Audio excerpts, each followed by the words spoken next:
Jujutsu Kaisen கல்லிங்கே map. Tengen Yuji என்ற அவங்க டீமுக்கு கெஞ்சோக்குவோட மெயின் ஆப்ஜெக்டிவ்ஸ் அண்ட் எதுக்காக இந்த கன்னிங் கேம் நடக்குதுன்றதை சொல்கிறார். கெஞ்சோக்குவோட அல்டிமேட் கோல் ஜப்பானில் இருக்கிற மொத்த பேரையுமே டெங்கனோட இணைக்கணும்னு சொன்னான். இந்த போஸ்ட் எவல்யூஷனுக்காக தான் கல்லிங் கேம் நடக்குது. யூகி அது ஏன் இந்த நேரத்தில் நடக்குதுன்னு கேட்ட கேள்விக்கு டெங்கன் ஒரு ஷாக்கிங்கான விஷயத்த சொல்கிறான். ஸ்டார் வெசல் ரீகாவோட டெத்து தான் இது எல்லாத்துக்குமே காரணம் அண்ட் இதுக்கு பின்னாடியுமே கெஞ்சோக்கு தான் இருக்கா.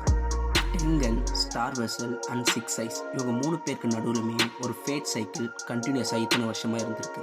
பட் இந்த ஏரால தான் அது ஃபர்ஸ்ட் டைம் பிரேக் ஆயிருக்கு. அதுக்கு யார் காரணம்னா டோஜி செமி. அவனோட இன்வெஷனால தான் ரீகா இறந்தா and as a result Tengen அவரோட ஹியூமனிட்டியை இழந்து ஆல்மோஸ்ட் ஒரு கர்ஸ் ஸ்பிரிட்க்கு ஈக்குவலாக வளர்ந்துட்டாரு. இது முன்னாடியே நடக்கும்னு ப்ரெடிக்ட் பண்ண கெஞ்சாக்கு கர்ஸ் ஸ்பிரிட் மெனிப்புலேட்டர் கெட்டோ சுகரோட பாடியை பொசஸ் பண்ணுறான். கெட்டோ அண்ட் மாகெட்டோட கர்ஸ் டெக்னிக்கை யூஸ் பண்ணுறது மூலமாக கெஞ்சுக்குவால் ஈஸியாக டெங்கனோட ஜப்பானில் இருக்கிற மொத்த பீப்புளையுமே இணைச்சிட முடியும். இப்படி நடந்ததுன்னா உலகம் கண்டிப்பாக அழிஞ்சிடும்.